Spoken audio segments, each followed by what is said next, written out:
Picture this, you're on a bus headed to work. It's crammed with other people equally perturbed by their morning commute. Everyone's far too sweaty and far too uncomfortable when all of a sudden you hear a great cosmic boom in the fabric of the universe, and unbeknownst to you, a giant purple titan of an individual with a hankering for golden gauntlets and infinity stones has clicked his fingers, and in one fleeting instance half the population of the universe has been wiped from existence. Before your very eyes, half of the passengers on the bus pull a Mr. Stark, I don't feel so good, and dust away into oblivion, and across the planet, the galaxy, and the universe, the exact same thing happens ad infinitum. Well, let's see what the cosmic implications of that would be. Spoilers, it's very bad. Hello internet, what's going on, and once again welcome back to the most inquisitive channel on YouTube, Life's Biggest Questions. As per usual, I'll be your disembodied floating voice, Jack Finch, as today we curiously ask the question, what if the Thanos snap actually happened in real life? Roll the clip.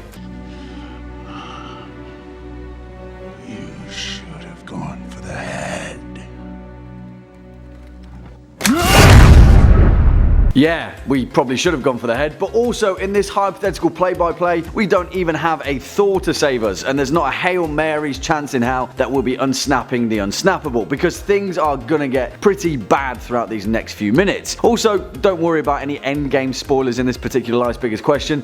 You're safe, although I won't trust the comment section, probably. First and foremost, we're going to be hitting this hypothetical scenario from two different angles. To begin with, we'll look at the actual physical repercussions of dusting 50% of all life in the universe, and then we'll take a look at the philosophical implications of Thanos' snap and whether he was even thinking rationally in the first place. Spoilers, he wasn't. Let's first swing it back to our opening scene with millions of people across the planet disappearing into the ether during your morning commute. Obviously, that bus that you were traveling on just got a boatload more comfortable, but also, in all likelihood, your bus driver was also dusted into oblivion along with the other 50%, and the streets would very rapidly turn into one massive vehicular pileup. In fact, the biggest catastrophic chain of events would, in all likelihood, occur within the first 5 or 10 minutes as planes fell from the sky and public transport and motorways became a disaster zone the likes that the planet has never before seen. There are 7.5 billion people on this planet alone, and at its busiest peak there are roughly 10,000 planes in the sky at any given time, carrying a little over 1.2 million people to different corners of the earth. Under the circumstances of even half of the pilots flying those planes and getting dusted, there's a very high chance that pretty much all of their passengers would succumb to the ensuing chaos even if they survived the initial Thanos snap. Pretty much every plane in the sky would come hurtling down towards Earth, raining destruction and hellfire across the planet. Plus, on top of that, all manners of transport at ground level, as well as its wider infrastructure, would cease to operate, potentially resulting in countless more casualties across the planet for the survivors of the Thanos snap. You see, our civilization has a very delicate ecosystem of infrastructure that relies heavily on humanity to operate it, and similar fictional events have outlined the fact that even automation isn't impervious to an abrupt lack of workforce. Take a look at any public transit or private sector strike across the planet and see how things so easily come to a grinding halt. Now, randomly half that workforce by 50% and you can see exactly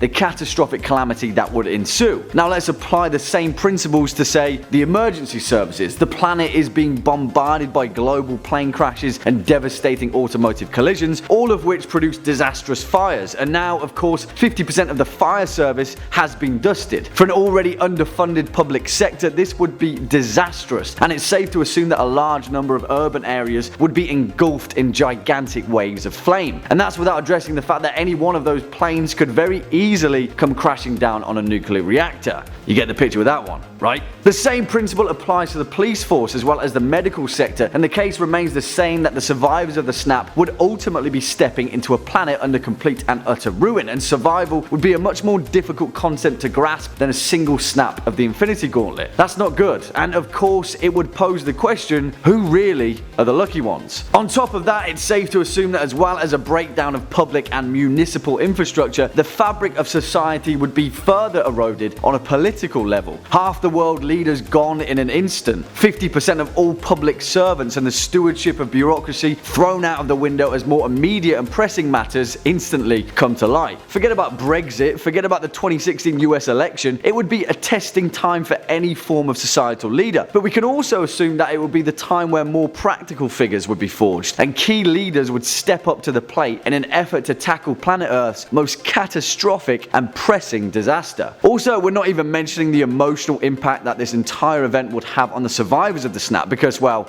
it's just too damn depressing to imagine, isn't it? But there's also no denying the fact that, survival instincts aside, the vast majority of survivors would be completely emotionally hindered by the waves of panic and grief that would spread across the planet in its chaotic wake. As well as that, we also have to address the fact that, technically speaking, wiping out 50% of all life in the universe would also include that of all plant and animal life, and our incredibly fragile ecosystem, as well as the environmental strain that it's currently under, would be devastated. So while that means less people, it also means less air to breathe and less food to eat. Not a good combination in an already catastrophic recipe for disaster. The thing is, in the canon of the Marvel Cinematic Universe, Thanos' justification for dusting 50% of all life in the universe was under the rationale that resources would eventually become strained and all life would descend into chaos and war, fighting over the few remaining scraps. Alright, okay Thanos, that sounds pretty Malthusian to me, but we're also forgetting the fact that you're a big purple villain and your logical brain isn't exactly up to scratch, because it's safe to say that Thanos didn't think this one through. Not only do we have to take into account the catastrophic chain of events that an earth-shattering snap like this would produce, we also have to take into account Thanos' fatal assumption.